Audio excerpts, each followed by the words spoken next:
유월을 맞으면서 지난주부터 저는 하나님의 변호사가 되기로 마음을 먹고 지난주 첫 주일 예배 말씀 제목 혹시 기억나십니까?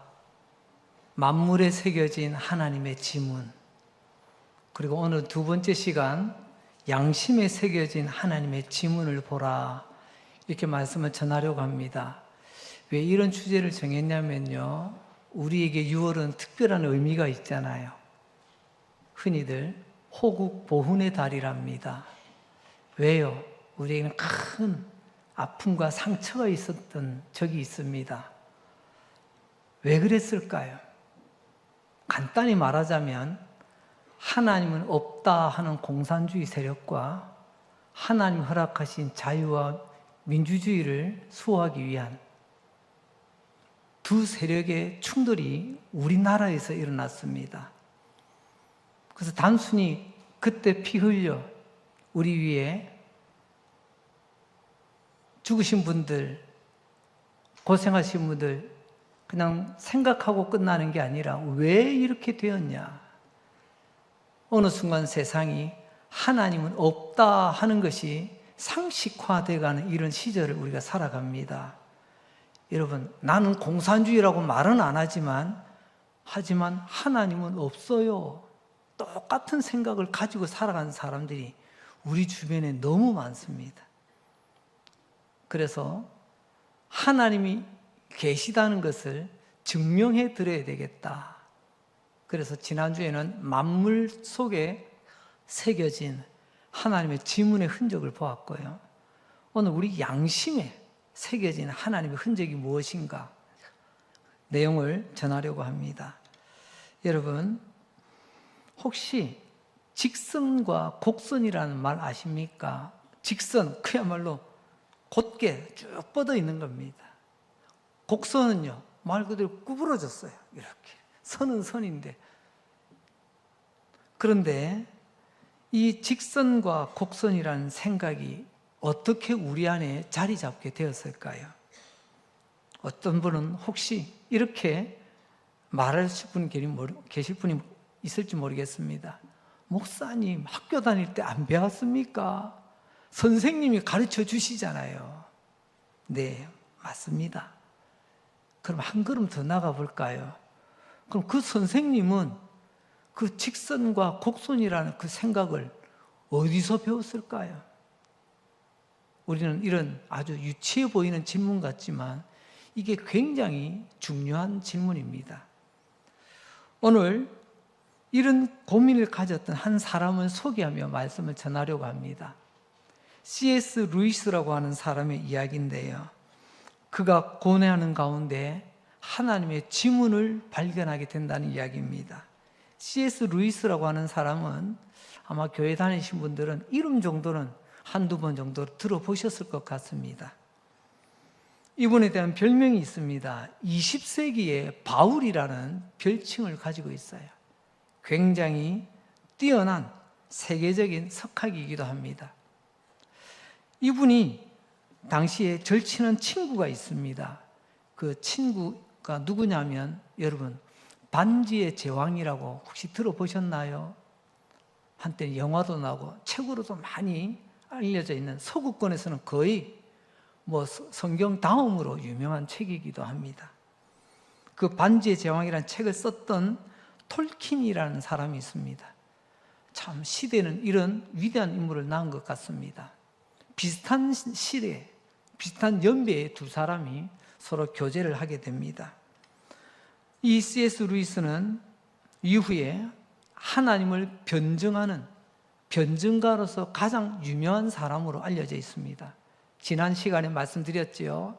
변증, 하나님을 변호하고 증명하는 일, 그걸 우리는 변증이라고 합니다. 그런데 이 똑똑한 루이스가 처음부터 하나님의 변증가가 아니었다는 거예요. 어린 시절 머리가 너무 똑똑했어요. 나도 알고 너도 알고 다 알았어요. 그런데 너무 똑똑하다 보니까 이런 생각을 가졌습니다. 볼 수도 없는 하나님, 만질 수도 없는 하나님, 그 하나님은 없는 거야. 그런 하나님이 어디 있어? 그래서 처음에 이 C.S. 루이스는요, 무신론자였습니다. 하나님은 없다. 이걸 철떡같이 믿던 똑똑한 청년이었습니다. 그 이유 중에 하나가 이런 겁니다. 왜 루이스가 이런 무신론을 붙들게 됐느냐? 하나님이 계시다면 이 세상이 어떻게 이렇게 엉망일 수 있냐는 겁니다. 달리 말하자면 하나님은 반듯한 분이신데 그러면 세상도 반듯해야 되는 것 아닌가? 왜 이렇게 세상은 굽었는가? 세상이 굽은 것을 보니 하나님은 안 계신다는 거예요. 자기 나름의 논리로 결론을 맺은 거죠. 하나님이 살아계시다면 이 세상에 어찌 이렇게 불의가 가득하고 어찌 이렇게 죄악이 가득한가? 어쩌면 당연한 결론인지도 모르겠습니다. 세상을 보니 하나님은 없는 것 같다. 세상은 직선이 아니라 곡선이기 때문에 이렇게 확신했는데 어느 날 이 루이스가 문득 이런 생각이 들었습니다. 아니, 내 안에 이 직선이라는, 곡선이라는 이 개념은 어디서부터 온 거지? 내가 똑똑해서 직선과 곡선이라는 개념을 만들어낸 게 아닌데 이게 어느 순간 내 안에 그게 느껴지는 거예요. 이 질문을 통해서 그는 깨달았습니다. 아하, 이 직선과 곡선, 반듯한 것과 굽은 것, 바른 것과 옳지 못한 것, 이것을 나에게 심어준 그 누군가가 있구나. 그래서 성경을 읽기 시작합니다. 그래서 성경 속에서 하나님을 만납니다. 그 성경이 가르치고 있는 예수님의 십자가를 만나면서 그 똑똑한 청년, 하나님은 없어! 라고 외치던 무신론자가 하나님을 가장 앞장서서 변증하는 변증가가 되었다는 이야기입니다. 잠언에 보면 이 주제에 딱 맞는 그런 성경 구절이 한 구절이 있습니다. 잠언 10장 9절입니다. 바른 길로 행하는 자는 걸음이 평안하려니와 굽은 길로 행하는 자는 드러나니라. 보세요. 바른 길은 곧 직선을 말하고 있죠. 바른 길로 행하는 걸음은 평안하다고 말합니다. 굽은 길은 곧 곡선이겠지요. 놀랍게도 직선과 곡선은 여러분 우리 산수책에 나오는 도형 설명할 때 나오는 게 아니라 우리 삶에도 있습니다. 반듯하게 살아가는 직선의 삶이 있고 굽은 삶이 있습니다. 잠언 10장에서 본 것처럼 바른 길로 행하는 사람을 직선이라고 표현한다면 똑바르게 살죠. 정의롭게 살죠. 더 나아가 하나님 보시기에 옳은 모습으로 살아갑니다. 이게 직선의 사람이죠.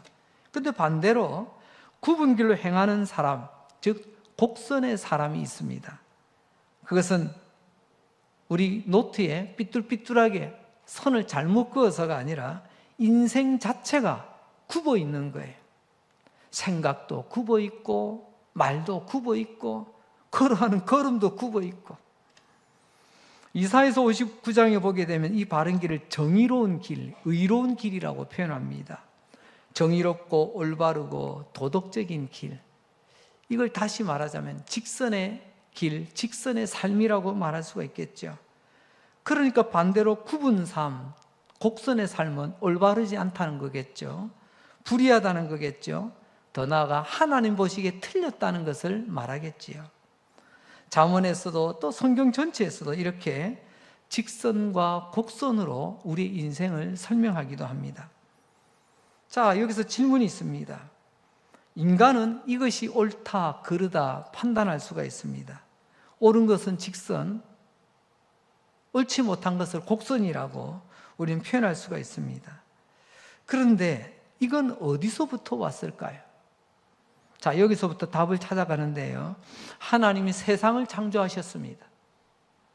창조의 마지막 날로 갈수록 점점 다양하고 복잡한 생물들을 창조하십니다.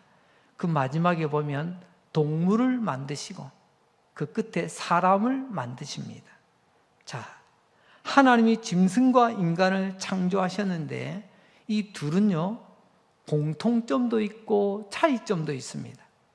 첫 번째, 공통점은 뭘까요? 짐승이나 인간이나 흙으로 창조되었다는 겁니다. 우리도 죽으면, 사람이 죽으면 흙에서 왔으니 흙으로 돌아가느니라. 그리고 우리 장례 절차를 가지잖아요. 짐승도 죽으면 똑같이 흙으로 간다는 겁니다. 인간과 동물의 공통점, 한마디로 말하면 흙이죠. 자, 그런데 결정적인 차이점이 있습니다. 그 차이점이 뭘까요? 오늘 그 동물과 인간의 그 차이점을 양심이라고 말합니다. 이게 두 번째 주제예요. 여러분, 우리는 성경을 읽다 보면 하나님의 형상대로 인간을 만드셨다라는 말을 자주 읽습니다. 그런데 이것이 알듯 말듯한 표현입니다. 하나님의 형상대로, 여러분, 하나님의 형상대로, 이 말이 곧 우리에게는요, 영혼이라는 말이고요. 우리에게 영혼이라는 말은 하나님을 닮았다는 것을 뜻합니다. 다시 정리를 해보죠. 짐승과 인간은 공통점이 있습니다.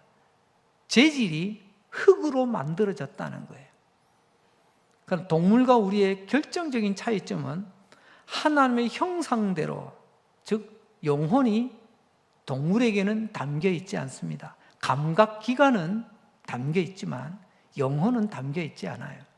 그게 성경이 말하는 짐승과 동물의 차이라고 말할 수 있습니다. 하나님의 형상대로, 하나님을 닮은 존재로 우리는 지음받았습니다. 여러분, 아들, 딸들 한번 보세요.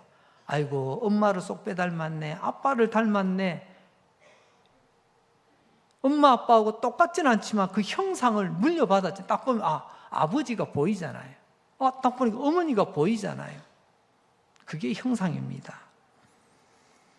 좀 더 나갑니다. 하나님은 거룩하시고 정결하시고 의로우십니다. 이 하나님, 오늘 주제로 말하자면 전적으로 직선이신 분이십니다. 반듯한 분이세요. 오늘 우리 하나님, 그 직선의 하나님의 형상, 하나님을 닮아가는 모습이 우리 안에 담겨 있다는 겁니다. 그래서 우리도 하나님처럼 의롭고 정직하고 반듯하게 직선의 삶을 살아가게 하신다는 겁니다. 로마서 오늘 본문 2장 15절은 이렇게 우리에게 말씀합니다. 이런 이들은 그 양심이 증거가 되어 그 생각들이 서로 혹은 고발하며 혹은 변명하여 그 마음에 새긴 율법의 행위를 나타내느니라. 여러분, 바로 이겁니다. 우리 인간의 영혼 안에, 여러분, 인간의 영혼이라고 했습니다. 성도와 불신자들을 말하는 게 아니에요. 인간이라면 누구나 다 하나님께서 영혼 안에 하나님의 직선의 삶을 살아가도록 하는 양심을 담아 두었다는 것입니다. 양심이 있기 때문에 이것은 바른 것, 저것은 굽은 것, 직선과 곡선을 알게 됐다는 겁니다. 앞서 그 똑똑한 C.S. 루이스라고 하는 사람, 옳고 그름을 알 수 있는 그 양심이 내가 타고난 게 아니라 하나님이 인간이라면 누구에게나 다 심어주셨다는 것입니다. 다시 정리해보죠. 우리 안에 하나님이 직선인 것처럼 그 하나님의 직선, 발음을 닮아가는 것을 우리는 양심이라고 표현하고 있는 것입니다. 이 양심, 그 양심이 없는 사람은 짐승처럼 살아갑니다. 짐승하고 똑같아요. 재질은 흙으로 만드니까 똑같은데 양심이 없는 인간은요, 짐승과 똑같아요. 그래서 우리가 나무랄 때 그러지 않습니까? 이 짐승 같은 놈, 한 걸음 더 나아가면요, 짐승만도 못한 놈, 뭐 이렇게 나무라기도 합니다. 여러분, 그렇습니다. 이 양심은 하나님께서 우리에게 심어주신 거예요. 즉 하나님이 계시기 때문에 하나님이 우리에게 남겨두신 하나님의 지문이 되는 것입니다. 그래서 오늘 말씀의 제목을 양심에 새겨두신 하나님의 지문을 보라고 정해본 것입니다. 오늘 15절 말씀 다시 한번 봅니다. 하나님이 인간의 양심에 율법의 행위를 새기셨다라고 말씀하고 있죠. 율법의 행위 어렵지 않아요. 율법은 하나님의 요구사항입니다. 즉 다시 말하면 하나님께서 원하시는 삶을 율법이라는 형식으로 우리에게 요구하신다는 것입니다. 창조주 하나님께서 피조물인 우리에게 원하시는 삶, 그게 율법에 새겨진 행위라는 거죠. 그걸 우리는 양심이라고 표현합니다. 율법에 새겼다 하니까 우리는 십계명이 생각나네요. 십계명은 누가 받았죠?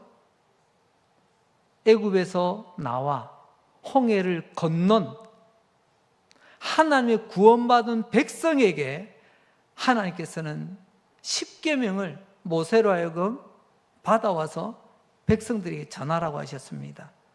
요약합니다. 십계명을 지켰기 때문에 이스라엘 백성들이 애굽에서 나온 것 아니고 홍해 건넌 것 아니에요.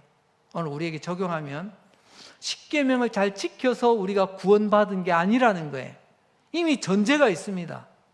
구원받았기 때문에 구원받은 자가 합당하게 살아가도록 구원받은 자의 삶의 원리로 십계명을 주셨다는 겁니다. 자, 십계명. 그런데 여러분, 양심은 우리에게 어떤 의미가 있을까요? 십계명이 구원받은 백성에게 주어진 것이라고 한다면 양심은 구원하고 상관이 없습니다. 구원과는 전혀 상관없이 인간이라면 누구에게나 하나님은 이 양심을 심어두셨다는 것입니다. 이게 동물과 인간의 차이라고 말할 수 있겠죠. 짐승은 먹을 것만 있으면 행복합니다. 여러분, 말 잘 듣는 동물들이 있죠. 자, 수족관에 가면 물속에 있는 돌고래, 와, 솔직히 너무 말을 잘 들어서 제가 깜짝 놀랐습니다. 언젠가 한번 보니까요, 어디에서는 앵무새 있잖아요. 새도 주인이 오라고 하니까 저 높은 산 꼭대기에서 나무 사이에 있다가 우르르 날라오는 게 새도 훈련이 되더라고요. 코끼리는 뭐 말할 것도 없고요. 그런데 그거 아십니까? 동물은 먹이로 길들입니다. 다른 것 없어요. 서커스단의 동물이든 우리 집에 있는 애완동물이든 군대에서 있는 훈련견이든 공통적으로 동물은 먹이로 훈련하게 되어 있습니다. 반대로 말하면 먹이가 아니면 동물들은 따르질 않습니다. 그래서 잘하고 나면 항상 먹이를 주더라고요. 호주머니에서 꺼내서 주고. 그래서 먹이로 길들이는 짐승. 먹이가 아니면 동물은 제대로 반응하지 않습니다. 생존 그 자체가 목적입니다. 왜요? 동물은 양심이 없어요. 우린 간혹 동물들 붙들고 뭐 이렇게 이야기하더라고요. 너도 좀 양심이 있어 봐라. 왜 맨날 신발 쥐어뜯니? 너 양심 좀 있어 봐라. 너 왜 아무데나 똥을 싸고 다니니? 뭐 이렇게 또 인간처럼 대하는 경우도 있더라고요. 여러분, 동물은 양심이 없습니다. 이걸 분명히 아셔야 돼요. 하지만 인간은 다릅니다. 빵이 없어도 굶어서 힘들지만 그러나 빵이 없다고 사람 노릇 못하는 것 아니지 않습니까? 사람은 이 모든 것이 다 직선과 곡선을 구별할 줄 알고 바르게 살아가려고 몸부림치는 것, 때로는 배가 고파도 바르게 살려고 몸부림치는 이유가 양심이 살아있기 때문에 그렇습니다. 때로는 양심이 흔들릴 때도 있습니다. 하지만 중요한 것은 동물은 먹이, 곧 빵이 생존의 목적이고 인간은 양심, 곧 그 의미와 목적을 추구하는 게 우리가 살아가는 이유라는 거죠. 자, 그렇다면 세 번째 주제로 넘어갑니다. 하나님 왜 우리에게 이런 양심이라고 하는 하나님의 지문을 남기셨을까요? 양심을 주신 세 가지 하나님의 의도를 살펴보려고 합니다. 첫째는요, 양심은 우리를 고뇌케 하여 하나님의 은혜로 인도하게 합니다. 생각하게 만들어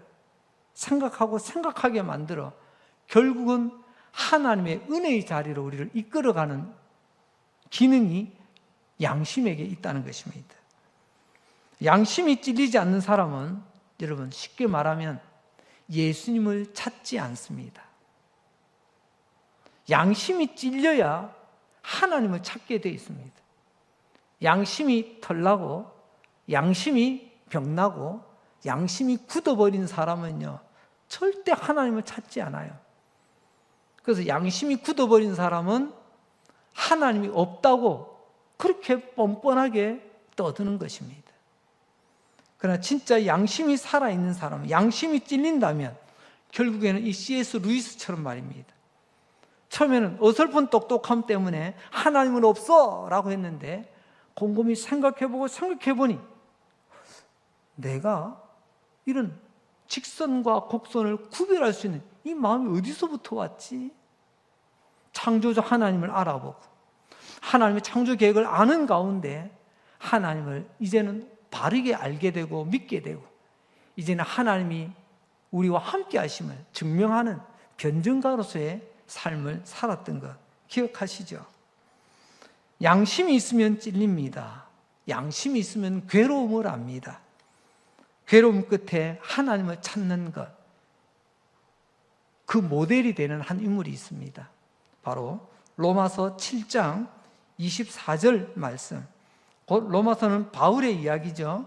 바울을 통해서 주시는 말씀인데 뭐라고 말씀하십니까? 오호라, 나는 곤고한 사람이로다. 이 사망의 몸에서 누가 나를 건져내랴? 바울이 누굽니까? 믿음의 사람, 감사의 사람, 항상 기뻐하라고 기쁨의 사람 아닙니까? 그 사람이 어느 날 이렇게 나뒹굴고 있어요. 이 부분은 현대인의 성경으로 좀 더 쉽게 표현해 봅니다. 아, 나는 얼마나 비참한 사람인가? 누가 이 죽음의 몸에서 나를 구해낼까? 바울은 그날 밤 뒹구는 자신을 사망의 몸이라고 표현했습니다. 쉽게 말하면 죽고 싶다는 거예요. 죽고 싶을 만큼 힘들고 어렵고 괴롭다는 겁니다. 그 원인이 뭐죠? 그 원인은 조금 앞에 있는 로마서 7장 19절입니다. 이것 때문에 바울이 지금 밤새 잠 못 자고 뒹굴뒹굴하고 있는 거예요. 로마서 7장 19절입니다. 내가 원하는 바 선은 행하지 아니하고 원하지 아니하는 바 악을 행하는도다. 나는 직선의 삶을 살아야 되는데 자꾸 내 인생이 굽은 길을 살고 있어. 바울은 이 괴로운 몸부림의 원인이 바로 양심이라고 고백을 합니다. 양심과 비양심이 내 안에서 지금 충돌이 일어나 싸우고 있는 겁니다. 솔직히 비양심이 이기는 사람은 하나도 안 괴롭습니다. 양심이 이미 병들거나 죽은 사람은요, 다른 사람이 괴로워하는 거, 힘들어하는 거, 여러분, 눈도 깜짝 안 합니다. 내가 원하는 바 선은 행하지 아니하고, 이 선은 직선이죠. 바울은 직선이 무엇인지 알았어요. 그렇게 살아야 된다는 걸 알았지만 그렇게 살지 못하는 자신이 너무 원망스러웠어요. 도리어 원하지 아니하는 바 악을 행하는도다. 바울은 곡선도 알았습니다. 이렇게 살면 안 돼라고 했지만 정작 나는 그렇게 살고 있는 거예요. 직선이 곡선을 이기면 할렐루야가 나올 텐데 오늘 바울은 고백합니다. 그날 밤 직선이 곡선에게 무너진 겁니다. 그러니 오호라, 나는 너무 공고한 사람이로다. 누가 나를 이 사망의 몸에서 건져낼꼬? 바울은 고백하잖아요. 아이고, 나는 별 수 없는 인간이야. 체념하고 끝나지 않고요. 뒤에 보세요. 뭐라고 합니까? 바울의 양심은 누가 이 사망의 몸에서 나를 건져내랴. 양심은 우리를 구원자에게로 떠밀어 갑니다. 이게 양심이 있다는 거예요. 진짜 양심 있는 사람은요, 그냥 괴로워하는 정도에서 끝나지 않아요. 그 상태에서 누가 나를 이 사망의 몸에서 건져낼까? 구원자를 찾게 돼 있다니까요. 그 구원자를 찾게 하는 기능이 바로 양심의 기능입니다. 잘했다 잘못했다 이걸 느끼는 정도가 아니고, 하나님 우리에게 주신 양심의 바른 기능은 C.S. 루이스처럼, 바울처럼 그 몸부림 가운데 하나님께로 나가도록 양심이 이끌어준다는 거예요. 두 번째 양심의 역할은 사회의 붕괴를 막는 방파제 역할을 한다는 겁니다. 이 세상에 양심 없는 사람 참 많이 있습니다. 그럼에도 우리 국가와 사회에 그래도 굴러가는 것처럼 보입니다. 우리 흔히 하는 말 있잖아요. 어이구, 귀신은 뭐하나 저런 사람 안 잡아가고. 왜냐하면 도무지 우리가 상대할 수 없는, 감당이 안 되는 참 그런 희한한 사람들이 참 많이 있거든요. 요한복음 8장에 보게 되면 그 유명한 간음하다가 현장에서 붙잡힌 여인의 이야기가 나와요. 잘 아시죠? 오늘 우리 성경의 주제로 보자면 이 여인은 곡선의 삶을 살았습니다. 반듯한 삶을 살아야 되는데도 불구하고 사람들이 아니라고 하는, 하나님도 아니라고 하는 이 곡선의 삶을 살다가 현장에서 붙잡혀 왔습니다. 여인을 둘러싸고 여인을 데려왔던 그 사람들은 나름대로 율법대로 살려고 했어요. 율법은 바르게 살아가는 하나님의 삶의 기준이지 않습니까? 근데 여인을 잡아왔는데 묘한 것은 여러분, 여자만 나와요. 여자가 간음했는데 상대방 남자는 어디 가고? 이 내용만 보면 역시 이 사람들조차도 순전한 직선의 삶을 사는 사람이 아니다라는 것도 우리는 충분히 이해가 됩니다. 그들도 양심이 굽어 있는 거죠. 어쨌든지 그들은요, 현장에서 들키지 않았어요. 모든 사람은 죄인입니다. 인정하십니까? 인정하고 싶지 않으신가 봐요. 여러분, 세상에는 두 종류의 죄인이 있습니다. 하나는요, 들킨 죄인, 그리고 또 하나는요, 안 들킨 죄인입니다. 오늘 이 자리도 마찬가지죠. 우리가 예배를 드리고 있지만 세상 사람 그 누구도 몰라도 내가 아직 안 들킨 것 같지만 하나님은 다 알고 계시잖아요. 오늘도 이것을 우리 양심이 호소를 하고 있습니다. 아무튼 예수님께서 이렇게 말씀하십니다. 너희 중에 죄 없는 자가 먼저 돌로 치라고 말씀하십니다. 그러자 그 다음에 어떤 일이 벌어졌을까요? 요한복음 8장 9절입니다. 그들이 이 말씀을 듣고 양심의 가책을 느껴, 말씀을 들었는데 어떤 반응이 오죠? 양심의 가책을 느껴요. 양심이 막 찔립니다. 불편합니다. 그러자 어른으로 시작하여 젊은이까지 하나씩 하나씩 나가고 오직 예수와 그 가운데 서는 여자만 남았더라. 예수님의 이 말씀, 죄 없는 자가 먼저 돌로 치라, 이 말씀이 그들 가슴에 딱 박힌 거예요. 잠자고 있던, 졸고 있던 양심이 깨어난 겁니다. 아하, 나도 죄인이구나.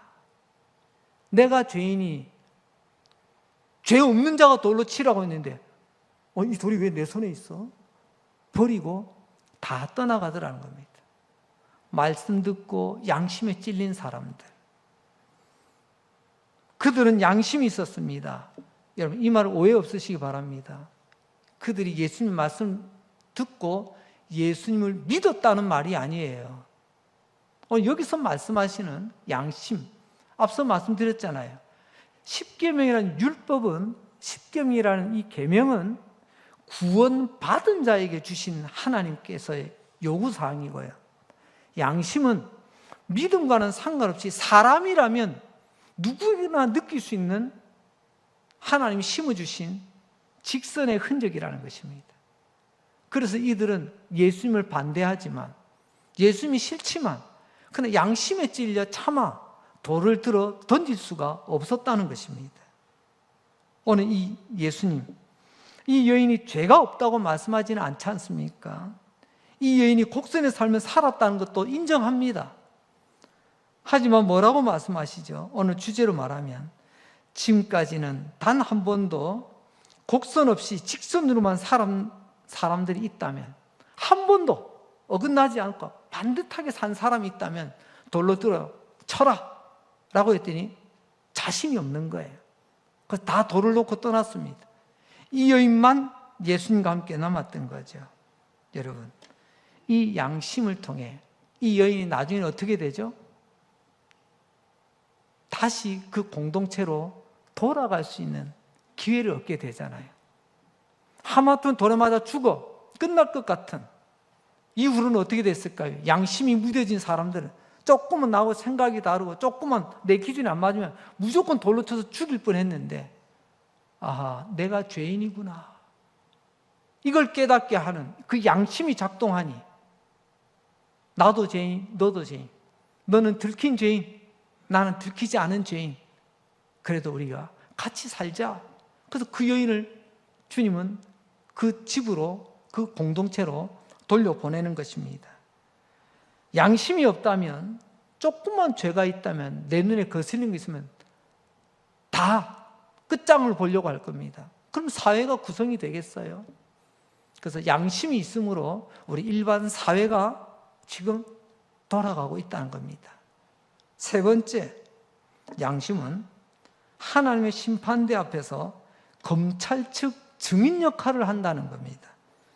여러분, 증인에는 두 종류가 있습니다. 변호하는 사람 편에서는 증인이 있습니다.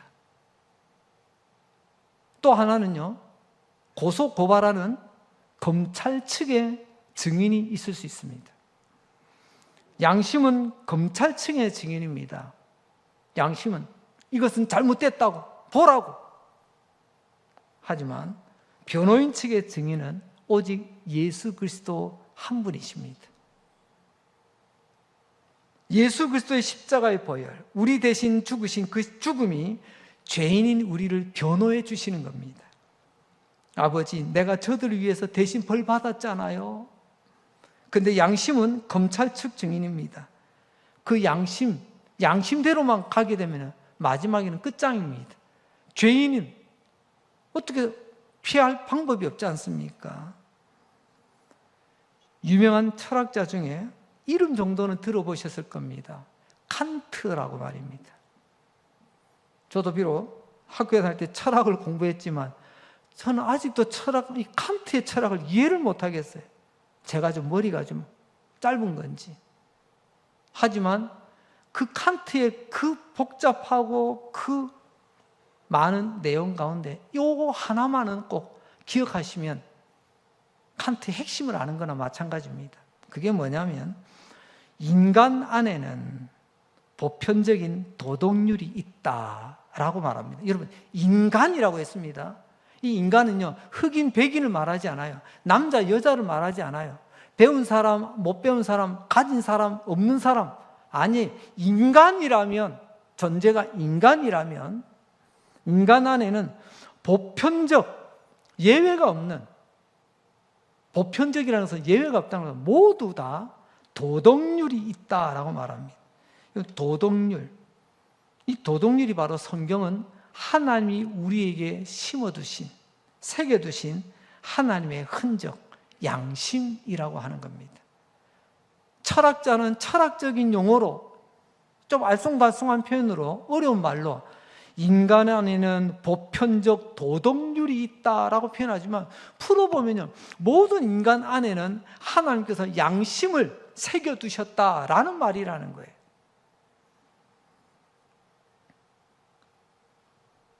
오늘 15절 보십시오. 이런 이들은 그 양심이 증거가 된다. 양심이 결국에는 우리를 증거 삼는다는 거죠. 검찰 측 증인입니다. 오늘 본문 뒤에 보면 심판이라는 말이 나오게 되는데요, 양심은 우리가 하나님 앞에 서게 될 때, 심판받을 때 검찰 측 증인, 하나님, 저 사람 이렇게 살았습니다, 이런 것 있습니다, 그걸 다 드러낸다는 거예요. 심판대 앞에서는 어떤 사람은 이렇게 말할지 모릅니다. 하나님, 저 그거 몰랐어요. 그거 죄인지 몰랐어요. 저는 그런 설교 들어본 적 없고요. 그런 성경 읽어본 적도 없어요. 그래서 저는 모르고 했을 뿐입니다.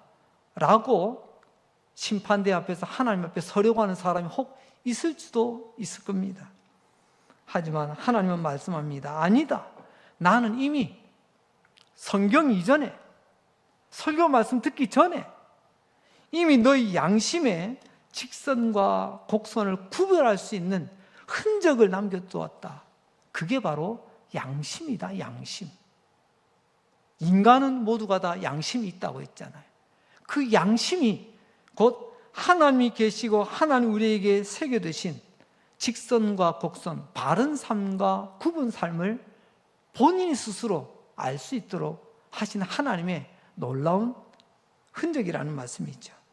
그래서 위대한 철학자는 보편적 도덕률이라는 이 어려운 용어를 쓰지만 하나님은 쉬운 말로 양심이라고 우리에게 말씀합니다.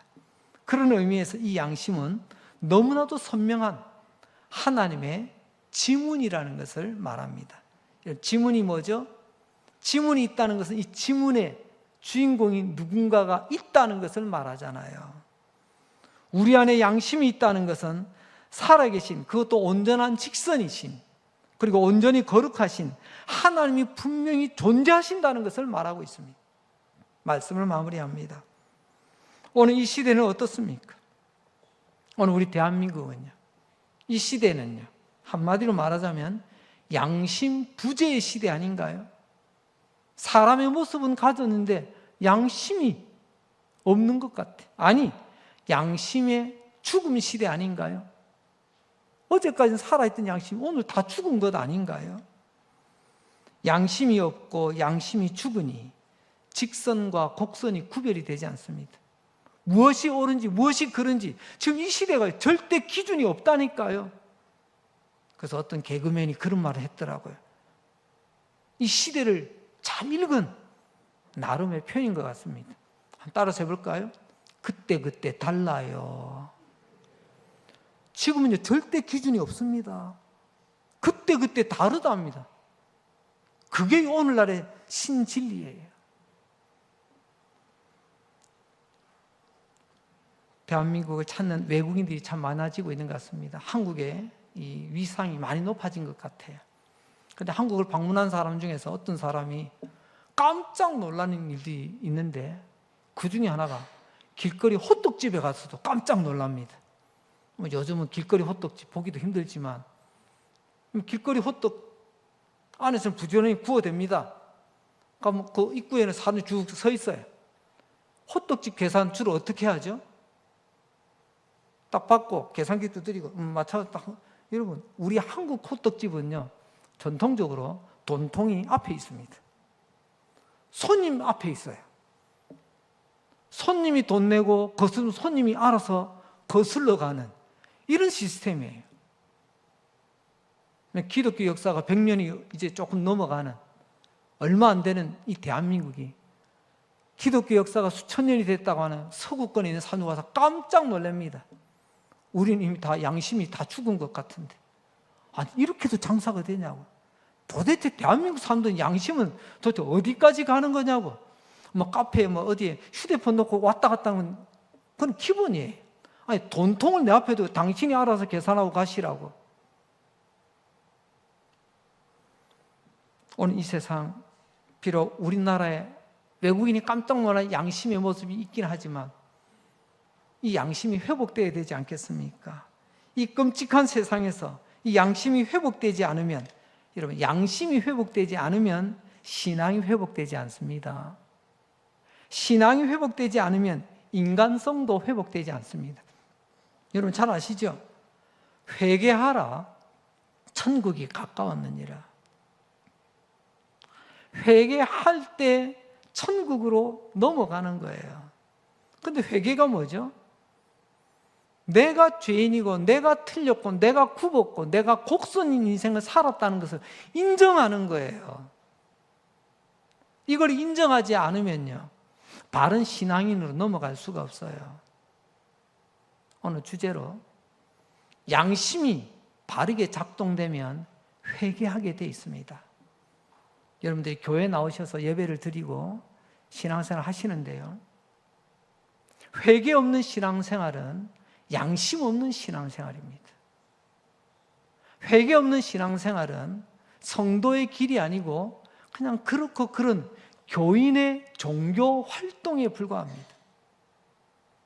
오늘 하나님, 양심, 그 양심이 회복되어지면 우리 신앙이 회복되어진다고 했는데, 그럼 어떻게 회복해야 되죠?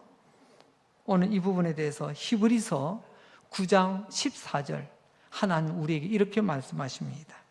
우리 같이 한번 읽어보도록 하겠습니다. 이 부분은 시작. 하물며 영원하신 성령으로 말미암아 흠없는 자기를 하나님께 드린 그리스도의 피가 어찌 너희의 양심을 죽은 행실에서 깨끗하게 하고 살아계신 하나님을 섬기게 하지 못하겠느냐. 할렐루야. 그리스도의 피가 우리의 양심을 살리신답니다. 일깨우신답니다. 그래서 우리가 여러분 예수님을 만나야 하는 것입니다. 예수님 우리의 죄를 깨끗게 하시고 우리의 죽은 양심을 살리십니다. 예수님을 만나면 양심이 깨어나게 돼 있어요. 예수님을 만나고 예수 믿으면 양심이 살아납니다. 그러면 우리는 도덕적인 인간, 윤리적인 인간, 정의로운 사회, 더 나아가서 진짜 중요한 건 하나님의 형상이 나타나는 삶을 살아가게 되지 않겠습니까? 양심이 회복될 때 가장 마지막 조금 전 읽었던 하나님의 말씀 끝에 보면요, 살아계신 하나님을 섬기게 하지 못하겠느냐. 양심이 살아나면 하나님을 바르게 섬길 수 있습니다. 양심이 살아나지 못하니까 교회는 오고 갈 수 있어요. 그렇죠. 아무런 역사도 일어나지 않습니다. 가끔 정치하는 분들이 교회 출석하는 경우가 있어요. 물론 그분의 신앙은 하나님께서 달아보시겠지만, 정치하는 분들이 종교 활동할 때, 특히 교회에 출석하실 때 대체로 보면요, 작은 교회 안 나가시더라고요. 알만하고 크고 유명한 교회를 주로 찾아갑니다. 교회 나올 수 있죠. 하지만 그들에게는 하나님이 어떻게 역사하실지는 모르겠지만 그들은 한 표 한 표가 중요한 거예요. 사람들이 눈도장 받고 표 받는 거예요. 그러나 그 가운데서 양심이 회복되지 못하면 바른 예배자가 되지 못합니다. 오늘 우리 다른 목적으로 하나님께 나오지 않았습니까? 오늘 말씀을 듣고 다시 한번 잠자던 나의 양심, 죽었던 나의 양심이 하나님 말씀으로 흔들어 깨워 살아나는 은혜의 역사가 있기를 바랍니다. 양심은 뭐라고요? 하나님의 지문입니다.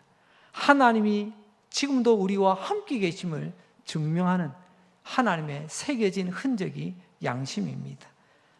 이 하나님 우리와 함께 하시고 늘 동행하심을 믿고 달려가시는 저와 여러분 되시기를 주의 이름으로 축복합니다. 기도합니다.